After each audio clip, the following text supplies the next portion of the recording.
잿빛 하늘이 서울 전체를 무겁게 누르던 금요일 저녁이었다. 일주일 내내 이어진 초미세먼지는 해질녘이 되어서야 겨우 옅어졌지만 여전히 도시의 공기는 탁하고 스산했다. 김민준 씨는 7살 난 딸 서연이의 작은 손을 꼭 잡고 마포구의 한적한 골목길을 걷고 있었다. 그의 어깨 위로는 낡았지만 깨끗하게 세탁된 백팩이 매달려 있었고 그 안에는 오늘 하루 종일 건설 현장에서 흘린 땀의 무게만큼이나 무거운 가장의 책임감이 담겨 있었다. 오늘은 서연이의 7번째 생일이었다. 아내가 세상을 떠난 후 민준 씨에게 서연이는 세상의 전부였고 유일한 빛이었다. 비록 넉넉지 못한 형편에 매일 고된 노동으로 몸은 청은망은이었지만 딸아이의 웃음 한 번이면 모든 시름을 잊는 듯했다. 아빠, 우리 진짜 행복한 식탁 가는 거예요. 서연이가 초롱초롱한 눈망울로 민준 씨를 올려다보며 물었다. 행복한 식탁은 동네에서 조금 떨어진 곳에 있는 아담한 경양식 레스토랑이었다. 화려하진 않지만 따뜻한 분위기와 맛있는 돈가스로 아이들 사이에서 인기가 높은 곳이었다. 서연이는 유치원 친구들에게 그곳 이야기를 몇 번이나 들었던 터라 생일에는 꼭 가보고 싶다고 몇 주 전부터 노래를 불렀었다. 민준 씨는 딸의 머리를 쓰다듬으며 부드럽게 웃었다. 그럼 우리 공주님 생일인데 아빠가 약속했잖아. 사실 민준 씨의 주머니 사정은 넉넉지 않았다. 일용직 노동으로 버는 돈은 월세와 공과금 그리고 서연이의 유치원비를 내고 나면 늘 빠듯했다. 지난 몇 달간은 일감마저 줄어들어 하루하루가 살얼음판을 걷는 기분이었다. 행복한 식탁에서의 저녁 식사는 그에게 상당한 부담이었지만 1년에 단 하루뿐인 딸의 생일만큼은 그냥 넘어가고 싶지 않았다. 그는 며칠 전부터 야간 택배 상하차 아르바이트까지 하며 간신히 외식비를 마련했다. 레스토랑에 가까워질수록 서연이의 발걸음은 가벼워졌고 콧노래까지 흥얼거렸다. 그 모습을 보는 민준 씨의 마음 한구석에는 따뜻한 행복감이 차오르면서도 다른 한편으로는 알 수 없는 불안감이 스멀스멀 피어올랐다. 마치 잔잔한 호수 밑바닥에 가라앉아 있던 무거운 돌멩이가 수면 위로 떠오르려는 듯한 느낌이었다. 그는 애써 그 불안감을 떨쳐내려는 듯 서연이의 손을 더욱 꽉 잡았다. 드디어 행복한 식탁 간판이 보였다.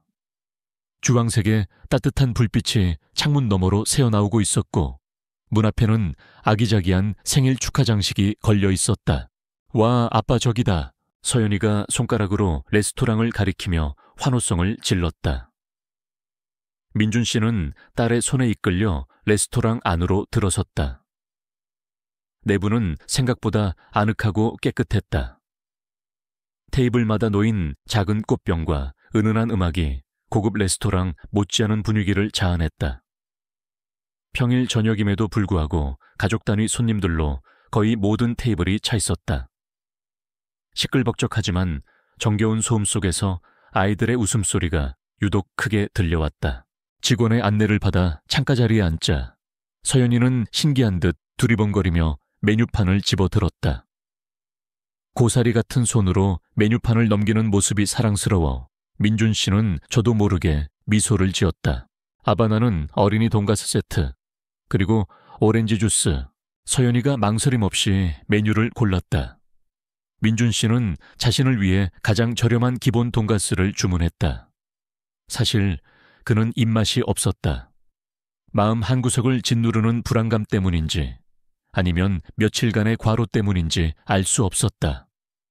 그는 애써 밝은 표정을 지으며 서연이와 이야기를 나누었다. 유치원에서 있었던 일, 새로 사귄 친구 이야기, 그리고 갖고 싶은 장난감 이야기까지.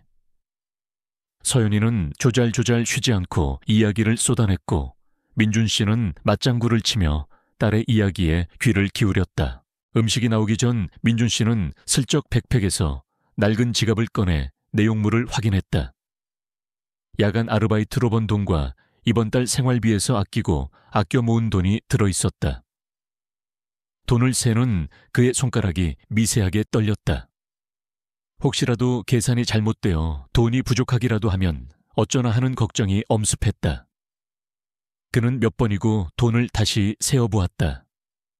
다행히 두 사람이 먹을 음식값과 혹시 모를 추가 비용까지 감당할 수 있을 정도는 되는 듯했다. 하지만 그의 마음은 여전히 놓이지 않았다. 과거에도 비슷한 상황에서 예기치 못한 지출로 곤란을 겪었던 기억이 떠올랐기 때문이었다. 아빠 무슨 생각해? 서연이가 민준 씨의 표정을 살피며 물었다. 민준 씨는 황급히 지갑을 가방에 넣고 아무렇지 않은 척 웃었다. 아니야, 우리 딸. 오늘 뭐하고 놀았나 생각했지. 유치원에서 선생님 말씀 잘 들었어. 네, 오늘 그림 그리기 했는데 제가 제일 잘 그렸다고 칭찬받았어요. 아빠 얼굴 그렸거든요. 서연이가 자랑스럽게 가슴을 펴며 말했다. 민준 씨는 딸의 순수한 말에 가슴이 뭉클해졌다. 이런 딸을 위해서라면 무슨 일이든 할 수 있을 것 같았다. 그는 모든 걱정을 잠시 접어두고 오롯이 딸과의 시간에 집중하기로 마음먹었다. 곧이어 따끈한 수프와 빵이 나왔다. 서연이는 작은 손으로 스푼을 들고 맛있게 수프를 떠먹었다. 그 모습을 바라보는 민준 씨의 얼굴에는 오랜만에 편안한 미소가 떠올랐다. 어쩌면 자신의 걱정이 기우일지도 모른다고.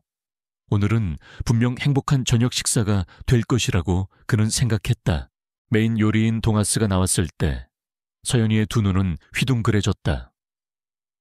커다란 접시에 먹음직스럽게 담긴 돈가스와 감자튀김, 그리고 알록달록한 샐러드는 아이의 식욕을 자극하기에 충분했다.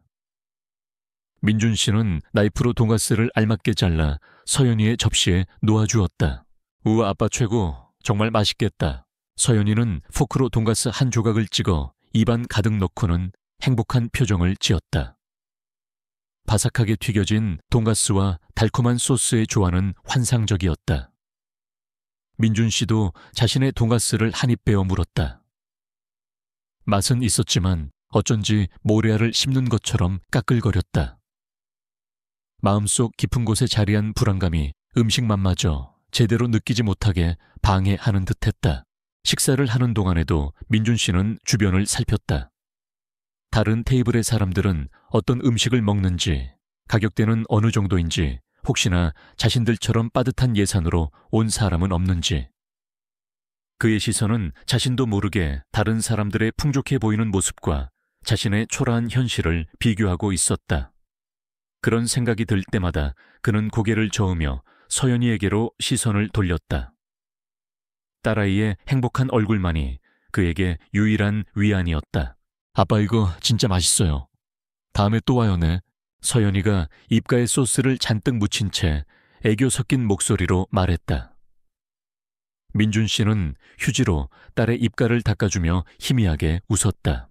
그래, 우리 서연이가 착한 일 많이 하면 아빠가 또 데리고 올게. 그는 마음에도 없는 약속을 하고 말았다. 다음번 외식이 언제가 될지, 아니 가능하기나 할지 알 수 없었지만 지금 이 순간만큼은 딸을 실망시키고 싶지 않았다. 식사가 거의 끝나갈 무렵 서연이가 작은 목소리로 말했다. 아빠 근데 아까부터 배가 조금 아파요. 민준 씨의 가슴이 철렁 내려앉았다. 어디가 아파? 많이 아파?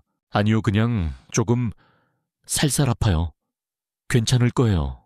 서연이는 대수롭지 않다는 듯 말했지만 민준 씨의 얼굴에는 걱정이 가득했다. 혹시 음식이 잘못된 것은 아닐까? 아니면 긴장했던 탓일까? 그는 일단 서연이를 안심시키고는 조용히 직원을 불렀다. 그리고 계산서를 부탁했다. 직원이 가져다준 계산서를 받아든 민준 씨의 손이 다시 떨리기 시작했다. 그는 심호흡을 한번 하고 계산서의 숫자를 확인했다. 그리고 그의 얼굴은 순간 하얗게 질렸다. 예상했던 금액보다 훨씬 많은 액수가 적혀 있었기 때문이었다. 어린이 세트 메뉴 가격이 그가 기억하던 것보다 올랐고 음료수 가격도 생각보다 비쌌다. 게다가 자신도 모르게 추가된 봉사료까지. 그는 지갑을 꺼내 돈을 다시 세어보았다. 아무리 세어봐도 계산서에 적힌 금액에는 턱없이 부족했다. 등줄기에서 식은땀이 흘러내렸다.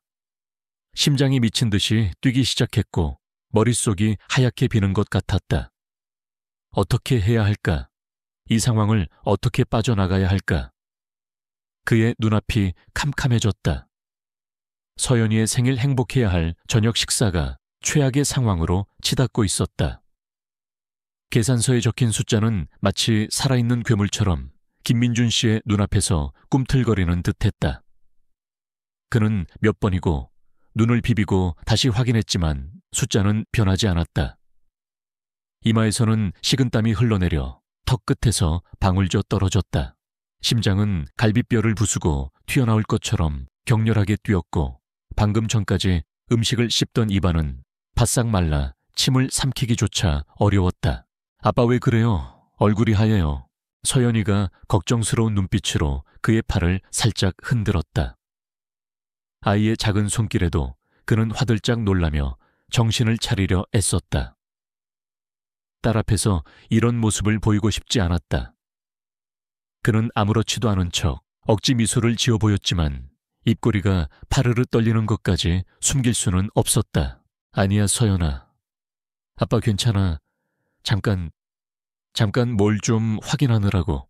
민준 씨는 다시 한번 지갑을 열어 돈을 세어보았다. 한 장, 두 장. 아무리 다시 세어봐도 결과는 같았다. 10,000원짜리 몇 장과 1,000원짜리 몇 장이 전부였다. 계산서에 적힌 금액에는 10,000원 이상이 부족했다. 그는 무의식적으로 바지 주머니와 백팩의 다른 칸들을 뒤적였다. 혹시라도 비상금이 있을까 하는 헛된 희망 때문이었다. 하지만 손에 잡히는 것은 먼지와 영수증 조각들 뿐이었다. 레스토랑 안의 공기가 갑자기 답답하게 느껴졌다. 주변 사람들의 웃음소리와 이야기소리가 멀게만 들렸고 오직 자신의 심장 소리만이 귀를 때리는 듯했다. 그는 어떻게든 이 상황을 모면해야 했다. 하지만 무슨 수로 신용카드는 애초에 없었고 현금 서비스를 받을 만한 처지도 아니었다. 누군가에게 돈을 빌릴까 생각해봤지만 이런 늦은 시간에 그것도 식당에서 돈을 빌려줄 만한 사람은 떠오르지 않았다. 아내와 사별한 후 인간관계는 더욱 좁아져 있었다. 손님 계산 도와드릴까요? 아까 계산서를 가져다 준 젊은 직원이 다시 다가와 정중하게 물었다. 그의 목소리는 친절했지만 민준 씨에게는 마치 심판관의 선고처럼 들렸다. 민준 씨는 당황한 기색을 감추려 애쓰며 말했다. 아, 네. 잠시만요. 제가 지갑을 다른 곳에 둔 것 같아서요. 그는 일어나서 주변을 두리번거리는 척했다. 하지만 그의 시선은 출입구를 향해 있었다. 이대로 서연이 손을 잡고 도망이라도 칠까 하는 어리석은 생각이 스쳐 지나갔다. 그러나 곧 고개를 저었다. 그건 인간으로서 할 짓이 아니었다. 더욱이 딸아이 앞에서 그런 모습을 보일 수는 없었다. 아바 배가 계속 아파요. 집에 빨리 가고 싶어요. 서연이가 배를 움켜쥐며 칭얼거렸다. 아이의 안색이 아까보다 더 창백해 보였다.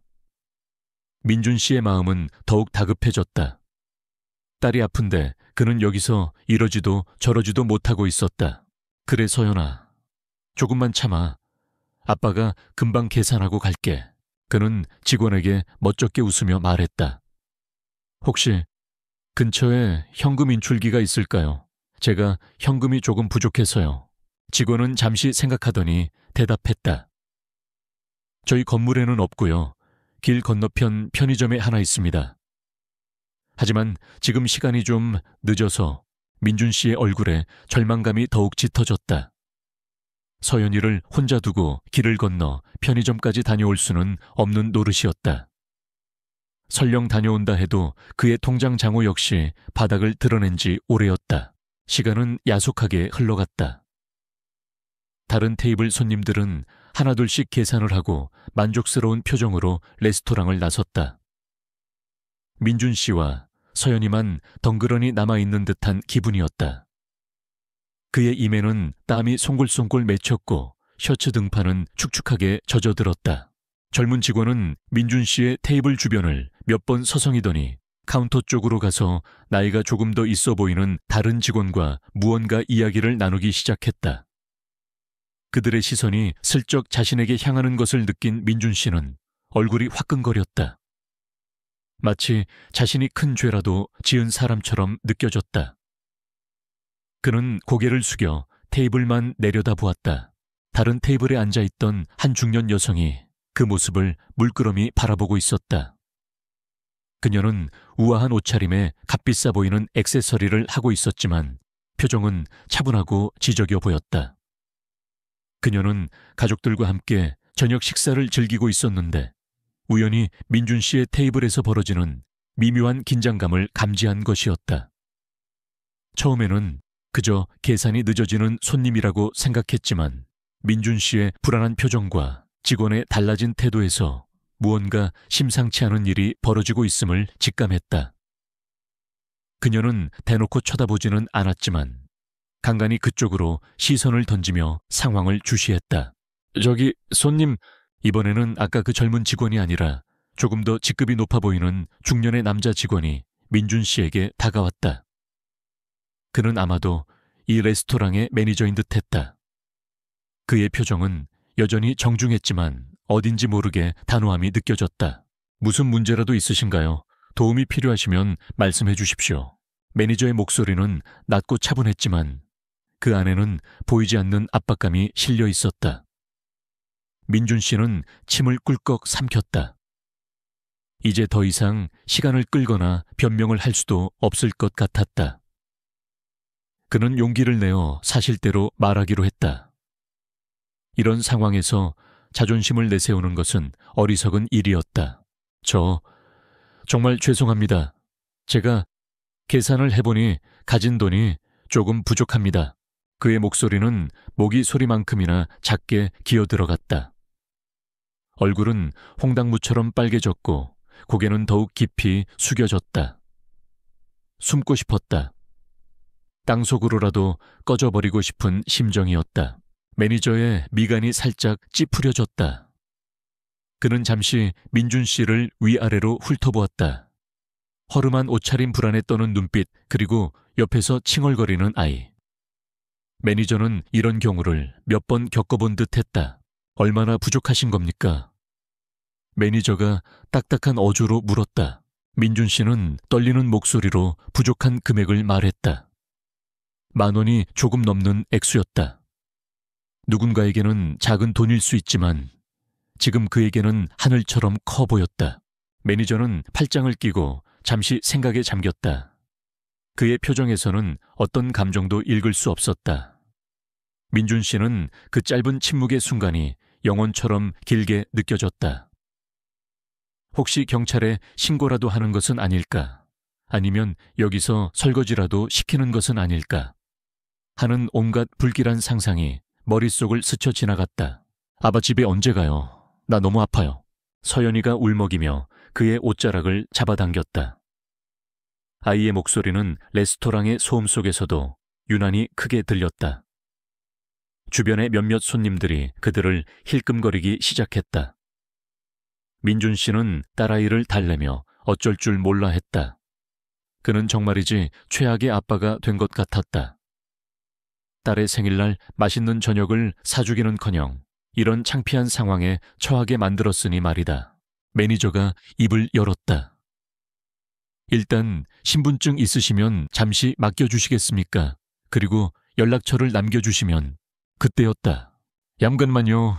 나지막하지만 단호한 여성의 목소리가 들려왔다. 민준 씨와 매니저, 그리고 주변의 시선이 일제히 목소리가 들려온 곳으로 향했다. 아까부터 민준 씨의 테이블을 강한히 주시하던 그 중년 여성이었다. 그녀는 자리에서 일어나 천천히 그들에게 다가오고 있었다. 그녀의 손에는 작은 지갑이 들려 있었다. 민준 씨는 그녀가 왜 자신들에게 다가오는지 알 수 없었다. 혹시 자신을 비난하려는 것일까? 아니면 그저 호기심 때문일까? 그의 심장은 다시 한번 불안하게 요동치기 시작했다. 상황은 점점 더 예측할 수 없는 방향으로 흘러가고 있었다. 잠깐만요. 그 한마디에 레스토랑 안의 모든 소음이 순간적으로 잦아드는 듯했다. 김민준 씨는 심장이 바닥으로 곤두박질치는 것을 느꼈다. 다가오는 여성은 고급스러운 옷차림과 품이 있는 태도를 지녔지만 지금 민준 씨에게는 그녀의 존재 자체가 또 다른 압박감으로 다가왔다. 혹시라도 자신 때문에 식사 분위기를 망쳤다고 항의하려는 것은 아닐까? 아니면 구경거리라도 난 것처럼 호기심 어린 시선을 보내려는 것일까? 온갖 부정적인 생각들이 그의 머릿속을 휘저었다. 여성은 민준 씨와 매니저 앞에 멈춰 섰다. 그녀의 시선은 먼저 겁에 질린 채 아빠의 옷자락을 꼭 붙들고 있는 서연이에게 잠시 머물렀다가 이내 민준 씨에게로 향했다. 그 시선은 날카롭거나 비난하는 대신 어딘지 모르게 차분하고 깊이가 있었다. 하지만 극도의 긴장감에 휩싸인 민준 씨는 그 미묘한 차이를 알아차릴 겨를이 없었다. 무슨 일이신지 여쭤봐도 될까요? 여성이 매니저에게 먼저 말을 건넸다. 그녀의 목소리는 부드러웠지만 어딘가 모르게 사람을 집중시키는 힘이 있었다. 매니저는 살짝 당황한 듯 보였지만 이내 직업적인 미소를 지으며 대답했다. 아, 이 선생님, 별일 아닙니다.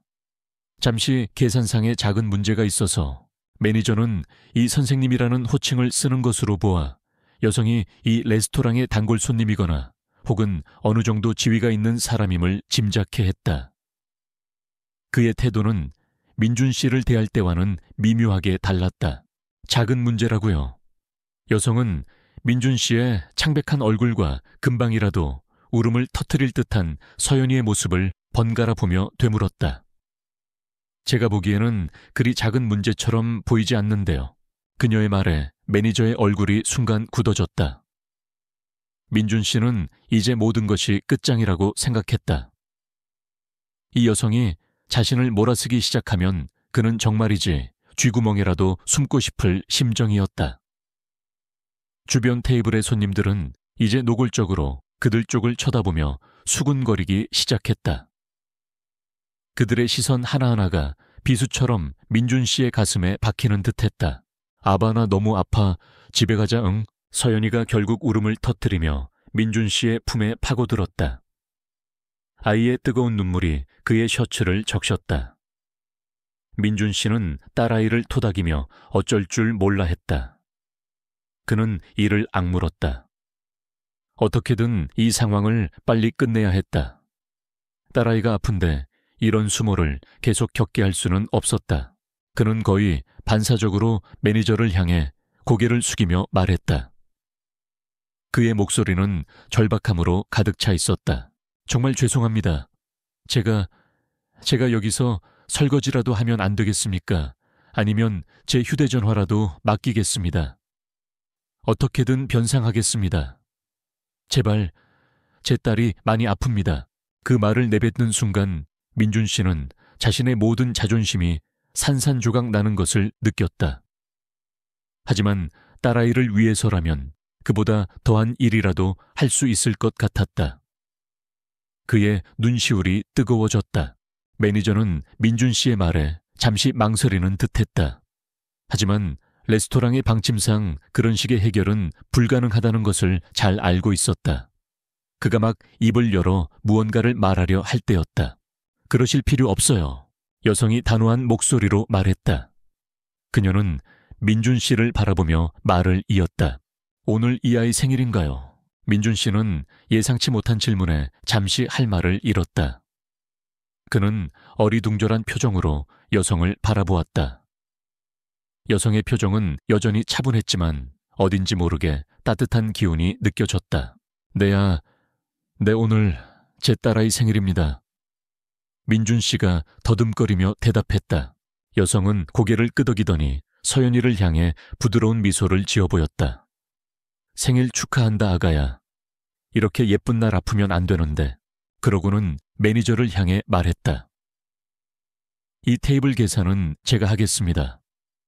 그리고 여기 있는 모든 분들께 불편을 드린 것 같으니 이분들께는 오늘 식사 제가 대접하는 걸로 하죠. 괜찮으시겠어요, 아버님? 마지막 말은 민준 씨를 향한 것이었다. 민준 씨는 자신의 귀를 의심했다. 지금 이 여성이 무슨 말을 하고 있는 것인가? 자신들의 식사비를 대신 내주겠다는 것인가? 그것도 모자라 이 상황을 무마하기 위해 다른 손님들의 식사까지 대접하겠다고. 그는 너무나 놀랍고 당황스러워서 아무 말도 할 수 없었다. 그저 멍하니 여성을 바라볼 뿐이었다. 매니저 역시 예상치 못한 제안에 잠시 할 말을 잃은 듯 보였다. 하지만 그는 곧 상황을 파악하고 프로다운 자세로 돌아왔다. 아, 물론입니다. 이 선생님. 그렇게 처리해 드리겠습니다. 여성은 작은 핸드백에서 카드를 꺼내 매니저에게 건넸다. 그 모든 과정은 너무나 자연스럽고 신속하게 이루어져서 민준 씨는 마치 꿈을 꾸고 있는 것 같았다. 주변에 수군거리던 소리가 잦아들고 대신 놀라움과 호기심 어린 시선들이 여성을 향했다. 몇몇 손님들은 안도의 한숨을 내쉬기도 했고 또 다른 몇몇은 감탄하는 듯한 표정을 짓기도 했다. 여성은 계산이 처리되는 동안 민준 씨에게 다시 말을 걸었다. 아이 배가 많이 아프다고 하니 어서 병원에 데려가 보세요. 제가 괜히 시간을 지체하게 한 건 아닌지 모르겠네요. 그녀의 목소리에는 진심 어린 걱정이 담겨 있었다. 민준 씨는 그제야 정신이 번쩍 드는 것 같았다. 그는 이 상황을 어떻게 받아들여야 할지, 이 여성에게 뭐라고 감사를 표해야 할지 알 수 없었다.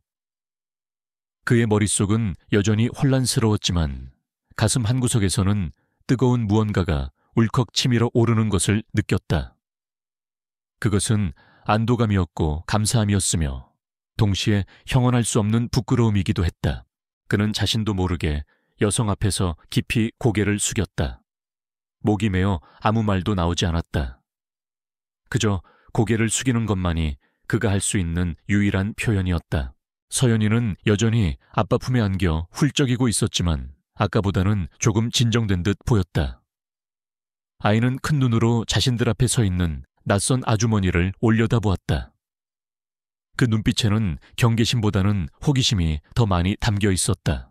매니저가 영수증과 카드를 들고 여성에게 돌아왔다. 결제되셨습니다, 이 선생님. 고맙습니다. 여성은 카드를 받아 지갑에 넣으며 짧게 대답했다. 그러고는 다시 민준 씨와 서연이에게 시선을 돌렸다. 그녀의 입에는 희미한 미소가 걸려 있었다. 그 미소는 민준 씨가 지금껏 겪었던 절망과 수치심을 따뜻하게 감싸주는 듯한 묘한 힘을 지니고 있었다. 민준 씨는 이제 이 자리를 벗어나야 한다고 생각했다. 더 이상 이곳에 머무르는 것은 그 여성에게도 그리고 자신에게도 예의가 아닌 것 같았다.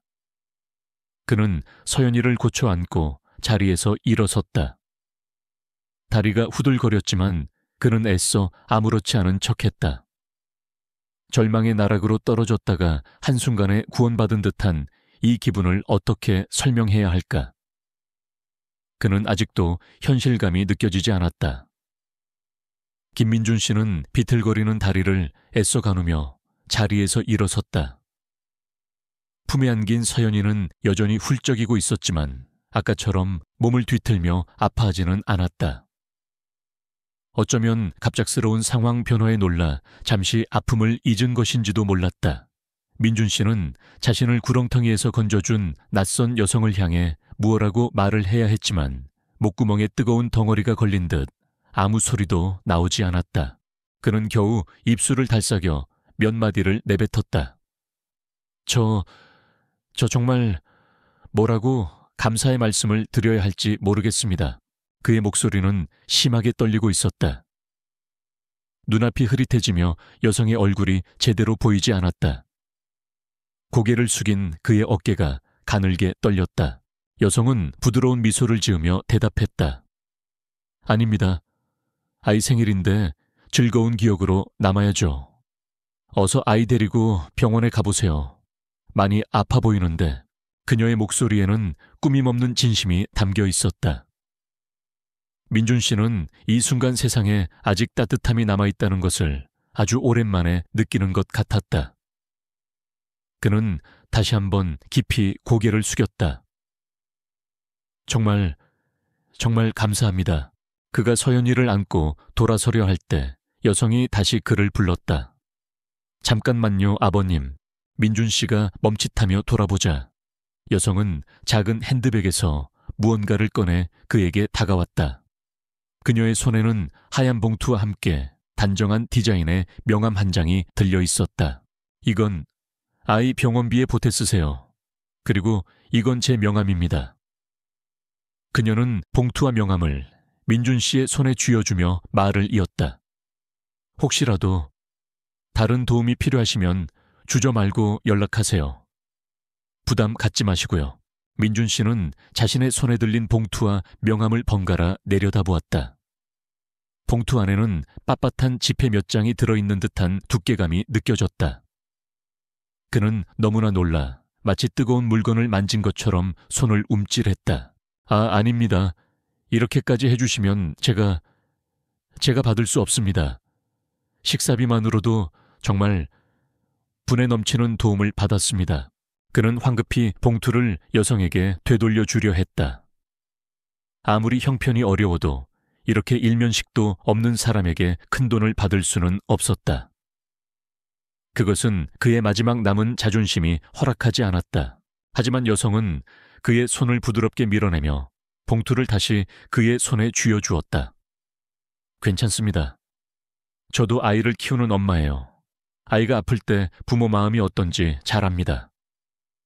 이건 제가 드리는 작은 성의일 뿐이니 부담 갖지 말고 받아주세요. 아이를 위해서요. 아이를 키우는 엄마라는 말에 민준 씨의 가슴 한구석이 저릿해졌다. 그녀의 눈빛은 진실했고 그 어떤 동정이나 과시도 느껴지지 않았다. 오직 따뜻한 공감과 이해만이 담겨 있을 뿐이었다. 그는 더 이상 거절할 수가 없었다. 만약 자신 혼자였다면 끝까지 사양했겠지만 아픈 딸아이를 생각하니 용기가 나지 않았다. 그는 떨리는 목소리로 간신히 말했다. 감사합니다. 정말 이 은혜를 어떻게 갚아야 할지 모르겠습니다.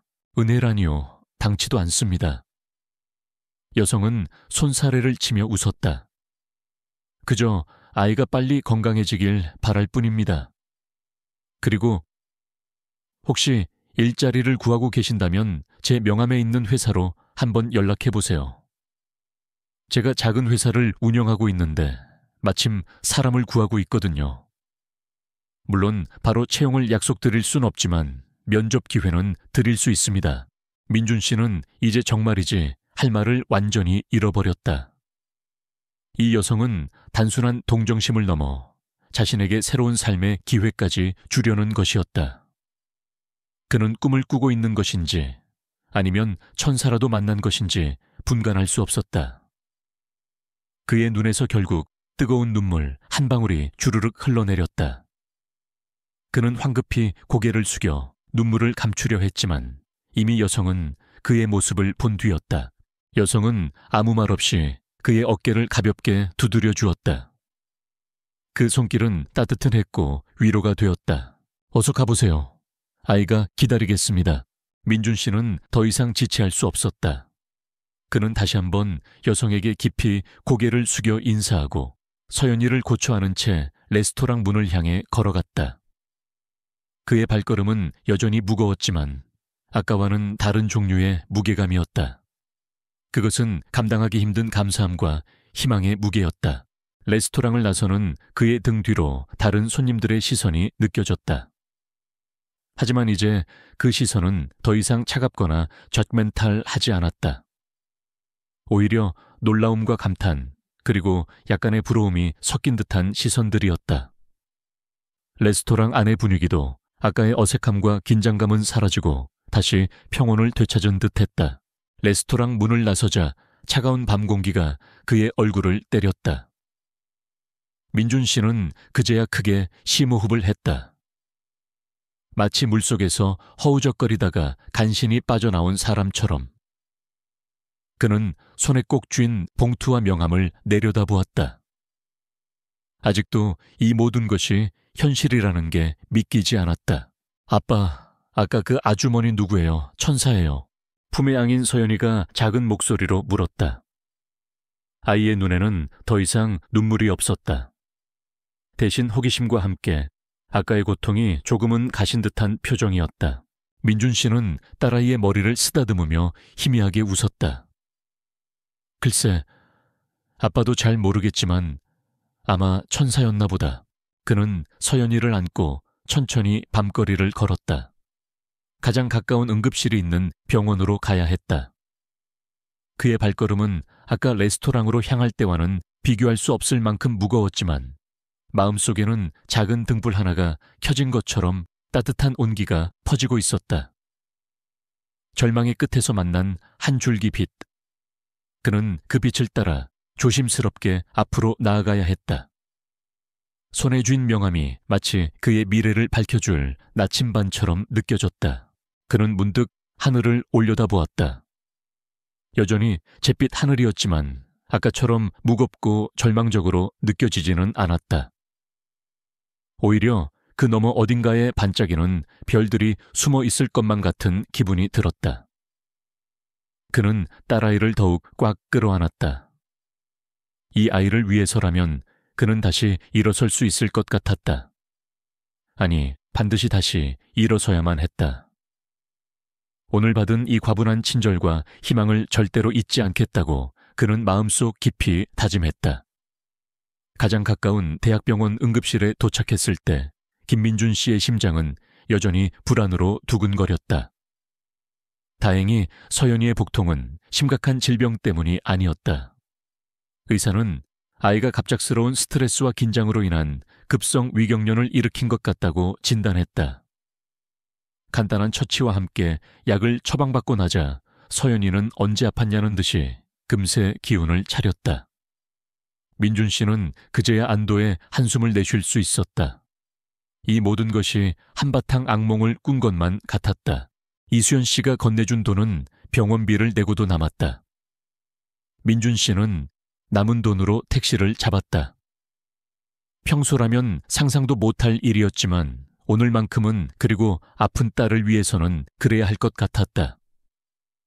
택시 뒷좌석에 앉아 잠든 서연이를 무릎에 뉘인 채 민준 씨는 창밖으로 빠르게 스쳐 지나가는 서울의 밤 풍경을 멍하니 바라보았다.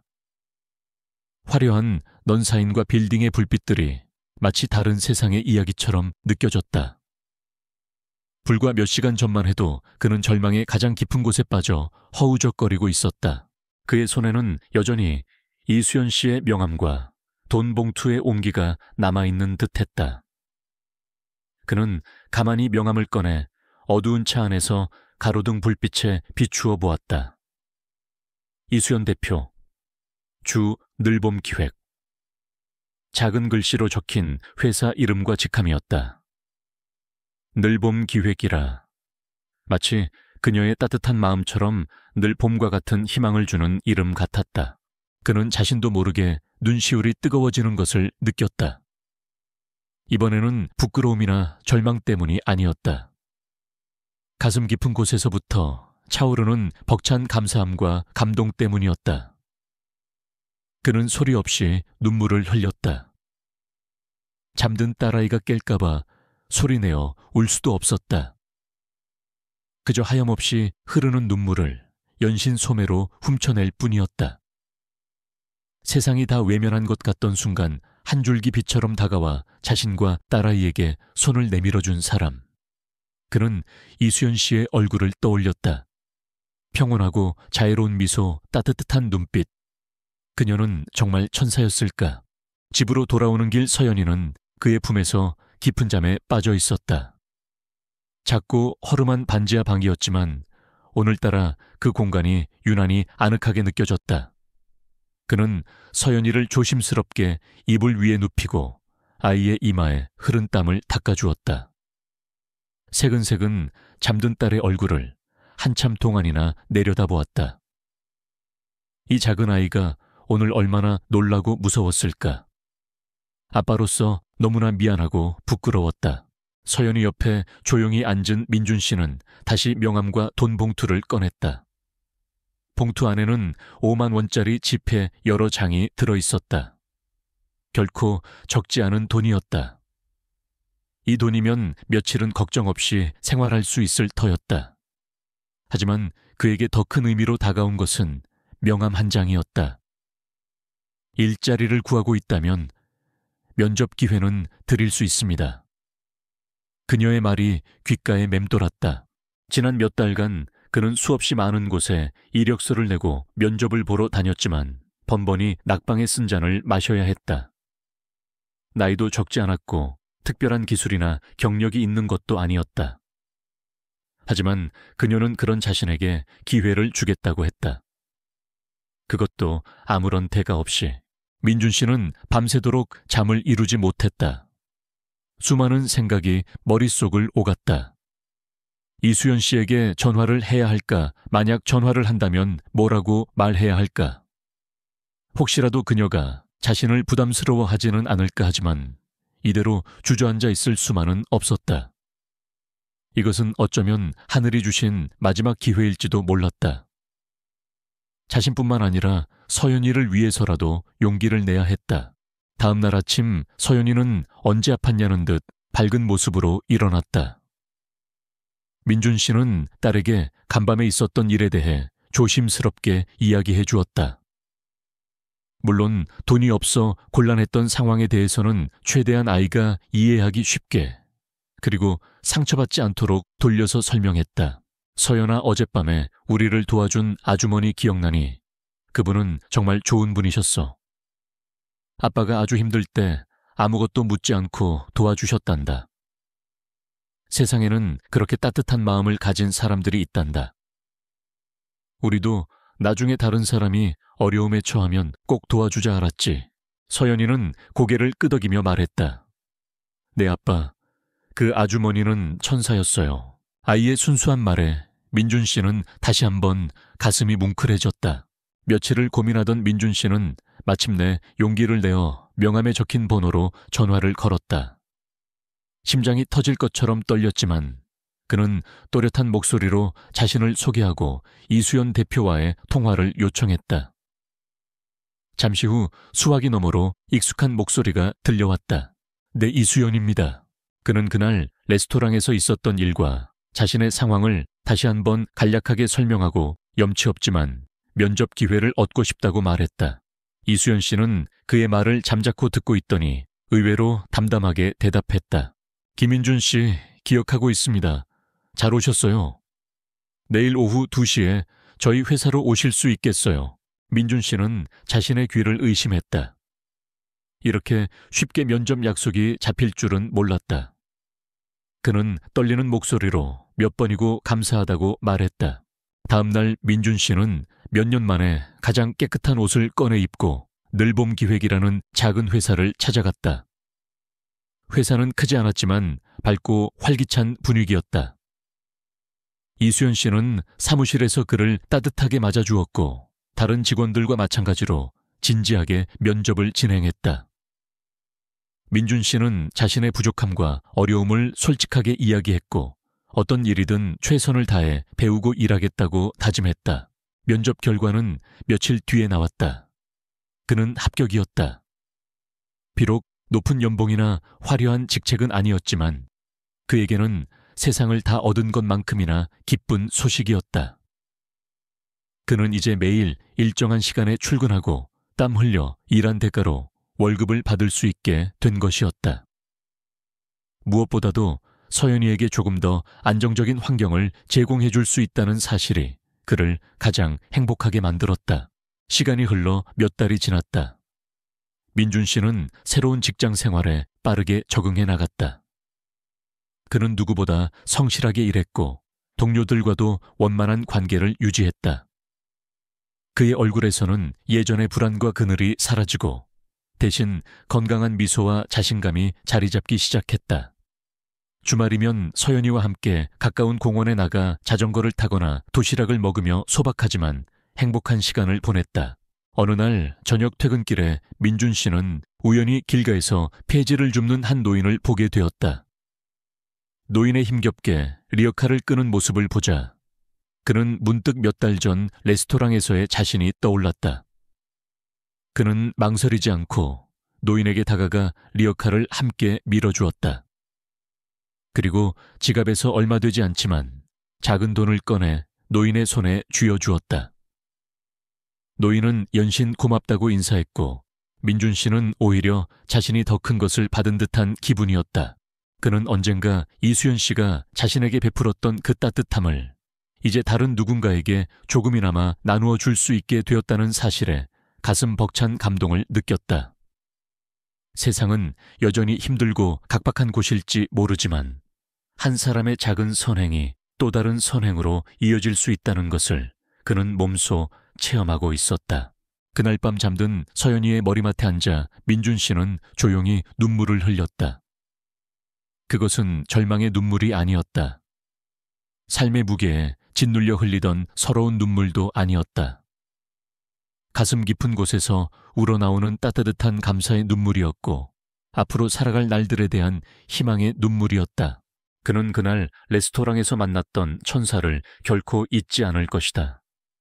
그리고 그 천사가 자신에게 가르쳐준 삶의 소중한 교훈을 가슴에 새기고 딸아이와 함께 더욱 열심히 그리고 더욱 따뜻한 마음으로 세상을 살아가리라 다짐했다. 한 사람의 작은 친절이 한 사람의 인생을 아니 어쩌면 한 가족의 미래를 바꿀 수도 있다는 것을 그는 이제 분명히 알고 있었다. 그리고 언젠가 자신도 누군가에게 그런 한 줄기 빛이 되어줄 수 있기를 간절히 소망했다. 밤하늘의 별들이 그날따라 유난히 밝게 빛나고 있었다. 시간은 쏜살같이 흘러 어느덧 두 해가 훌쩍 지나갔다.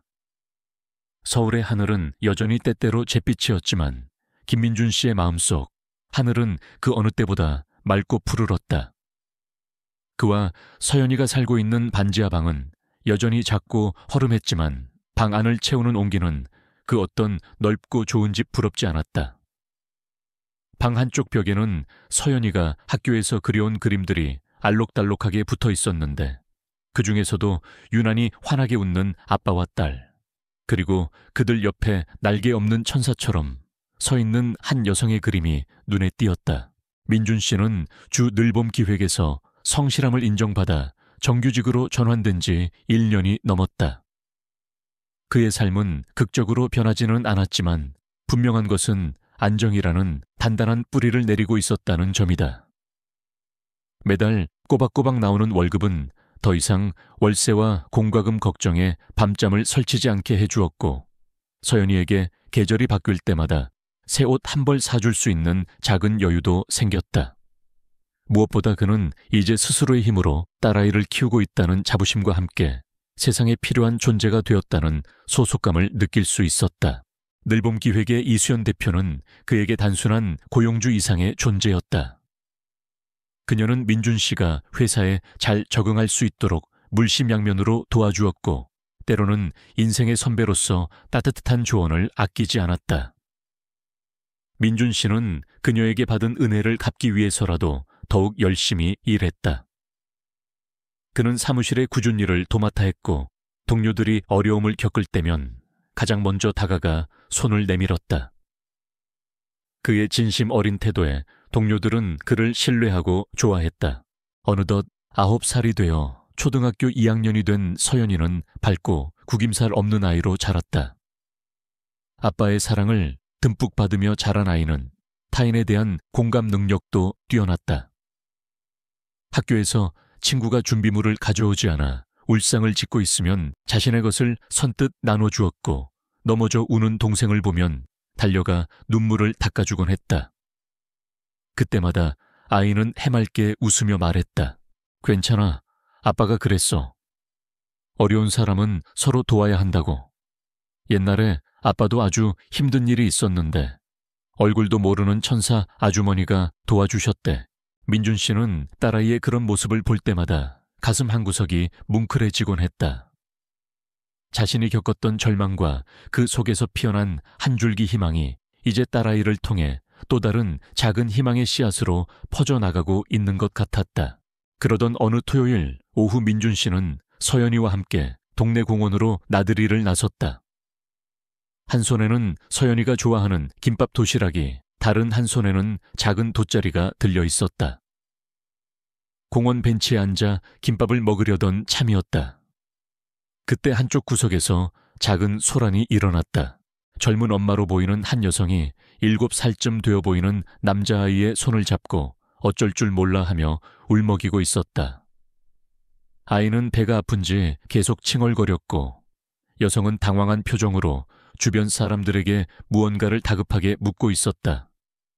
그 모습을 본 순간 민준 씨의 머릿속에는 2년 전 그날 밤 행복한 식탁에서의 기억이 섬광처럼 스쳐 지나갔다.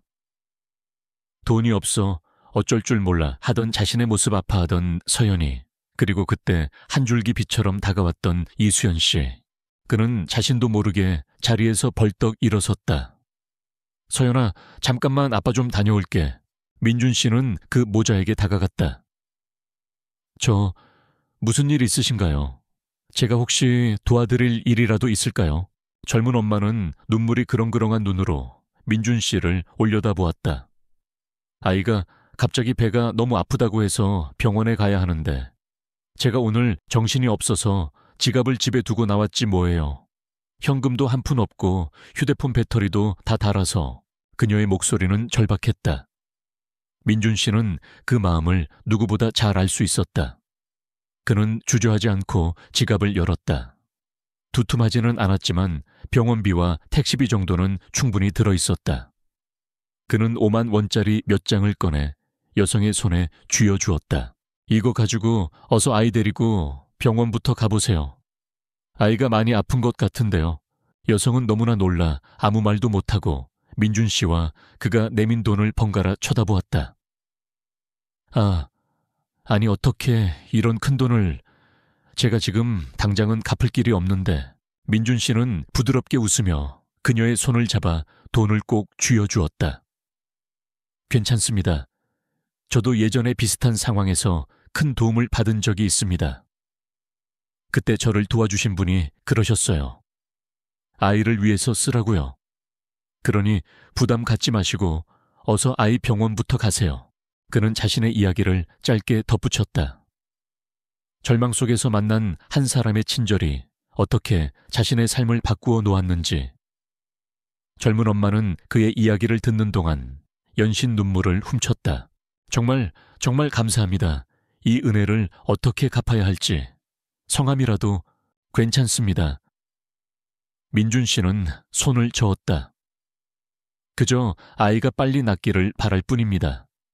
그리고 나중에 혹시 다른 어려운 사람을 보게 되시면 그때 그분께 작은 도움이라도 나눠주시면 됩니다. 그렇게 하면 세상이 조금은 더 따뜻해지지 않겠어요. 그는 이수연 씨가 자신에게 했던 말과 비슷한 말을 하고 있는 자신을 발견하고는 속으로 작게 미소 지었다. 젊은 엄마는 몇 번이고 고맙다고 인사하며 아이를 데리고 황급히 공원을 빠져나갔다. 그 모습을 가만히 지켜보던 서연이가 아빠에게 다가와 물었다. 아빠, 방금 그 아줌마랑 아기도 옛날 아빠처럼 힘들었어요. 민준 씨는 딸아이의 머리를 쓰다듬으며 말했다. 응, 그랬단다. 하지만 괜찮아. 이제 누군가가 도와줬으니까. 서연아, 기억나니? 아빠가 늘 이야기했지. 우리가 받은 따뜻한 마음을 다른 사람에게도 나누어주면 그 따뜻함이 계속 퍼져나간다고. 서연이는 고개를 크게 끄덕였다. 네, 그럼 저도 나중에 커서 아빠랑 그 천사 아주머니처럼 다른 사람 많이 도와줄 거예요. 민준 씨는 딸아이를 꼭 안아주었다. 가슴속에서 따뜻한 무언가가 샘솟는 것을 느꼈다. 그것은 행복이었고 보람이었으며 살아가는 이유이기도 했다. 해가 저물어갈 무렵 민준 씨와 서연이는 집으로 돌아왔다. 그는 저녁을 준비하는 동안에도 아까 공원에서 있었던 일을 떠올리며 잔잔한 미소를 지었다. 그는 자신이 대단한 일을 했다고 생각하지 않았다. 그저 자신이 받은 것을 조금이나마 나누었을 뿐이었다. 하지만 그 작은 행동이 누군가에게는 큰 위로와 희망이 될 수 있다는 것을 그는 이제 알고 있었다. 그날 밤 민준 씨는 서연이가 잠든 후 책상에 앉아 오랜만에 이수연 대표에게 짧은 편지를 썼다. 거창한 내용은 아니었다. 그저 그동안의 감사함과 함께 오늘 공원에서 있었던 작은 이야기를 담담하게 적어 내려갔다. 그리고 마지막에는 이렇게 덧붙였다. 대표님께서 제게 베풀어 주신 따뜻함이 제 삶을 바꾸었고, 이제 저도 그 작은 온기를 다른 이에게 나눌 수 있는 용기를 얻었습니다. 대표님은 제 인생의 진정한 행복한 식탁이셨습니다. 늘 건강하시고 행복하시기를 진심으로 바랍니다. 편지를 봉투에 넣으며 그는 창밖 밤하늘을 바라보았다. 수많은 별들이 반짝이고 있었다.